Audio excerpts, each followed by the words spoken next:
Yes, guys, welcome back to another video. Welcome to the George Benson Football Channel. It's the international break. It's the November international break. Don't know why I'm talking to you lot as if I'm breaking news to you all. You all know that. But we're at that point in the season where I think we've had enough football played. We've seen enough to be able to judge and rank where the Chelsea summer signings are right now, based on where we wanted them to be. Were they as good as we thought they were going to be? Did we spend too much money on them? I'm going to go through. We're not going to do it in like a tier list form today, but we are going to rank them. We're going to give them a rating out of 10, and we're going to see what I think about all of the summer signings that have come in, what we expect moving forward, and of course, with all of this, I want to know your thoughts in the comments down below.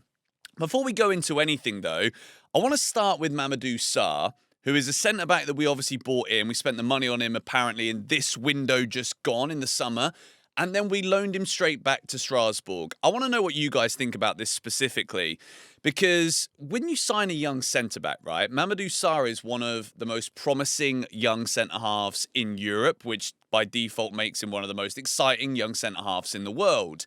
Chelsea spent 14 million euros on him, loaned him back to Strasbourg. He's doing very well there.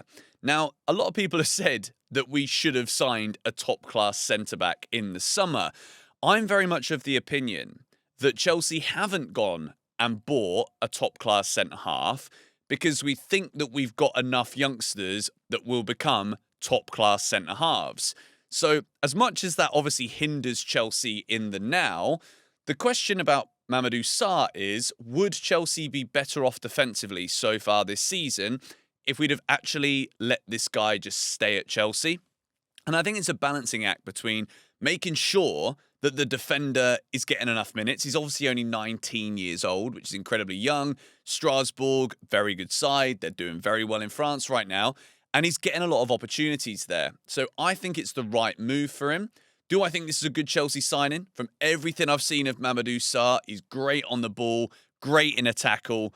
I think this is a really solid signing. Doesn't really solve anything for us right now, but I'm going to say, so far, this is an 8 out of 10. And I don't know why it's not a 9. Don't know why it's not a 6 or a 7. All right, we're giving him an 8. Let's move now. Dario Essugo, 22.2 million euro signing from Sporting Lisbon. The first things I saw of Dario Essugo, I absolutely loved it. Defensive midfielder, backup for Caicedo. When you look at him, he's quite similar to that of Moises Caicedo. Not that I really want to compare the two because it's an injustice to both, really. You can't say Essugo's name in the same breath as Caicedo when it comes to the level. But at the same time, that's not a surprise because Caicedo is, in my opinion, the best defensive midfielder in the world. Have I seen enough of Essugo to believe this is a great signing? Yes. I think he's a really good signing. The injury, very unfortunate, and he probably won't feature again for Chelsea this year. But moving in to 2026, when again, it's going to be a lot of games coming in thick and fast. Hopefully, the knockout rounds of the Champions League. Essugo could be an interesting player for us off the bench. Let's move now into Liam Delap, 35.5 million euros. I'm just saying euros for the sake of this video. I know it's pounds. I know this is England. But we're doing euros because that is where I've got the stats from here. Liam Delap, again, so far, I want to see more. The red card from Liam Delap has to be talked about because it's only fair that we criticise that moment individually the same way that we did with Nicholas Jackson. I think when it comes to football fans, maybe Chelsea fans in general, an observation that I've made of myself is that when things accumulate, the reaction can be loud, right? When Rob Sanchez is sent off against Man United, all of the accumulation of Rob Sanchez errors from before, they come out, right? And arguably then I'd had a couple too many drinks that game. But with Liam Delap, I think it's important that with the same tone that we would have completely scrutinised Nicholas Jackson, we do the same with Liam Delap. Just because Jackson had multiple moments where we're like, how have you not scored that goal? Newcastle red card, backed up with a Flamengo red card. You're like, what's going on here? Chelsea then loaned Nicholas Jackson to Bayern Munich. We bought Liam Delap, and we see something quite similar against Wolves. And for me, that was really poor. To have been out injured for the first, month and a half, 6 weeks of your Chelsea career, effectively, is for that to be the first game back and then walk off the pitch laughing, that got under my skin. That ticked me off a little bit. Do I think Delap is a bad signing? Absolutely not. Do I think he's made a good start to life at Chelsea? I can't say he has. And obviously the injury is unfortunate. Nobody wants to get injured. Nobody expects to come in and just be on the flipping medical table straight away. I think Liam Delap is a long game Chelsea signing. And I think moving forward, now that we're going to see him link up with Joao Pedro more, Estevao's coming into the fray, and we'll talk about him in a moment. Cole Palmer coming back into this Chelsea team. I think we're going to see Liam Delap evolve and develop in this side. And I don't necessarily think we're going to get Erling Haaland returns. We're not going to get those numbers. He's a robot. He's in a league of his own. But I think what Liam Delap will bring to this Chelsea side when he can play more, and when he does play more with these other creative attacking players, is the link-up. I think it's not always going to be what Delap does in front of goal that we're going to judge him on. It's going to be the movement. And again, that's what we also judge Jackson on, right? In front of goal, questions about the finishing. When it comes to the link-up, dropping deep and moving around, Jackson was excellent at that. With Delap, I want to see more in front of goal. I think his finishing, what we saw at Spurs wasn't necessarily great. What we saw last time out in the Premier League as well. Liam Delap, I want more from him. But so far, I can't really say anything other than a 5. And a lot of that is down to the injury. Yural Hatau. Now, this is a player that really excites me. Chelsea spent a lot of money on him, 44 million euros. And he's come in as a backup to Marc Cucurella, supposedly. But when we've seen him at centre-back, it was very, very concerning. That Karabag game, unfortunately, I think has put a lot of people off Hatau in that position. The fact that he was brought in as a Cucurella backup, Marc Cucurella has obviously got a couple more years left on his Chelsea contract. So when it comes to the levels that Hatau has to reach, Cucurella is one of the best left-backs in world football, in my opinion. And Hatau's only 19 years old. He's going to be learning from Marc Cucurella, moving to the Premier League at 19. Do we have an expectation at Chelsea that you've got to come straight in and just fit like a glove immediately? We probably do, because we want players that are going to come in and immediately bolster and strengthen and improve the side. With Hatau, there's been a lot of promising moments. I think he does look comfortable, but I think sometimes when a young player will make an error, it's not a surprise that they then go and make another error almost immediately after. So with Hatau, I think it's still very early to judge him. Again, I don't think we've seen enough minutes, but I'm still very excited about this signing, about what he can bring to this team, particularly as Marc Cucurella's backup. So we're going to give Yural Hatau a 5 out of 10, the same as Liam Delap so far. Estevao Willian. Now this geezer, Eunice has just walked in at the time that I say Estevao Willian. And we're going to rate Estevao Willian right now. You can come behind me if you want. You can come and say some words. Before we crack into the shootout video, Estevao, what would you rate him out of 10 so far? I mean, is that a sign or what? That's a sign. I come in, the first thing I hit, Estevao. That's a sign. Unreal. Rating? Yeah. Out of 10? Yeah. 20. Okay. I'm saying 10. Just so we can keep the standards of a 10 out of 10. But Eunice says 20. I don't think we could have asked for any more from him so far. He's 18 years old, moved to England. He's got a goal in every competition that he's played, including the winner against the Premier League champions, which, by the way, right now, that looks like anyone could go and do that. I can assure you that I probably couldn't score a winner against Liverpool because I'm never getting the call up. But the point of the matter is, this guy is getting people off his seat. Every time he's coming off the bench, everybody just gets a buzz. That increases the atmosphere at Stamford Bridge. He elevates everybody else around him too.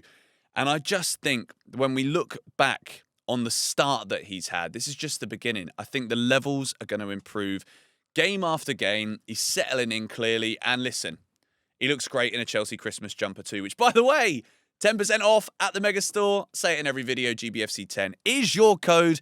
Link in the description, QR code on the screen. I think I've got to get myself these Christmas jumpers. I know they can only come out for like, 6 weeks a year. Some people would say a week, but I'm going to say 6 weeks a year.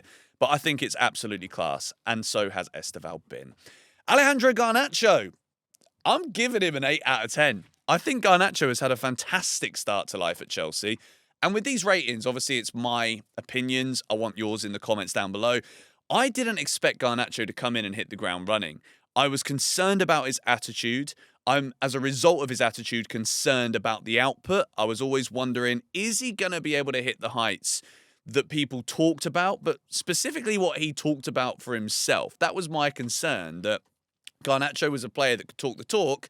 Can he actually go and walk the walk?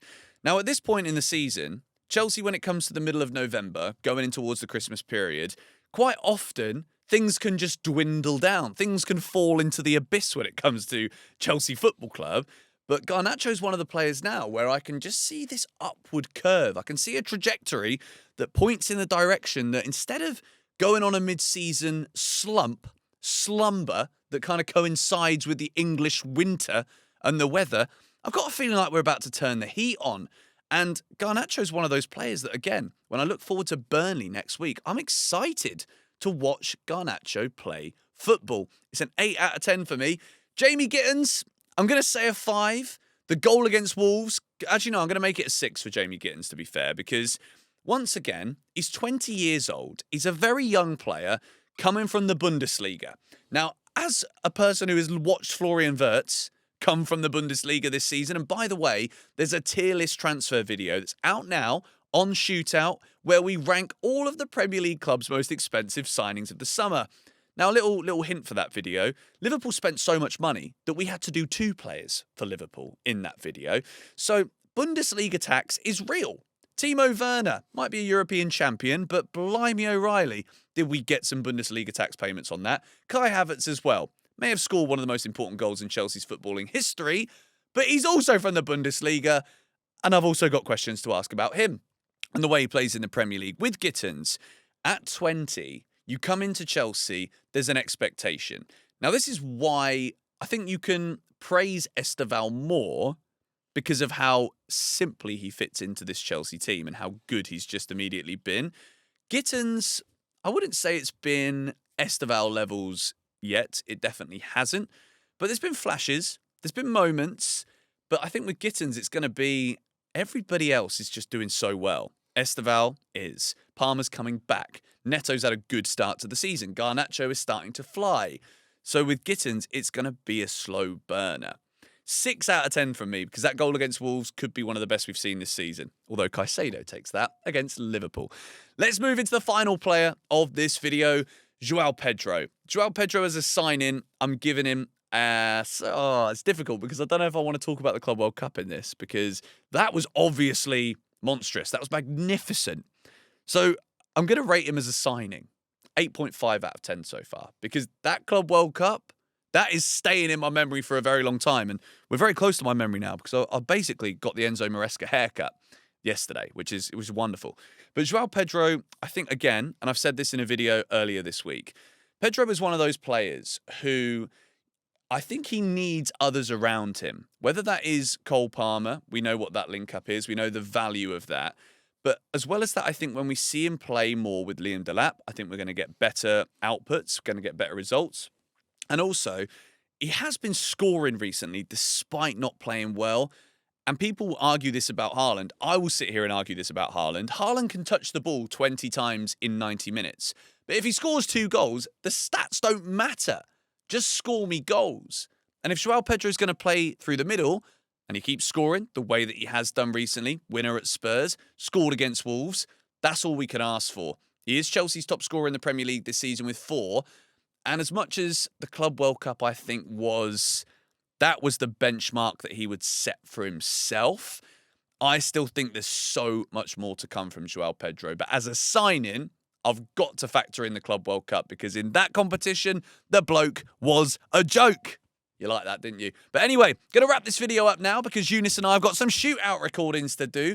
Link to Shootout is in the description throughout this international break. Trying to keep you guys entertained as much as possible. Still trying to sort out the home setup. I've got a load of new equipment, but I think I'm getting old. Unk status is official now. I'm 31, right? And I look at these cameras, and I don't know what the bloody hell I'm looking at. It's all in English, but it might as well be in bloody Arabic.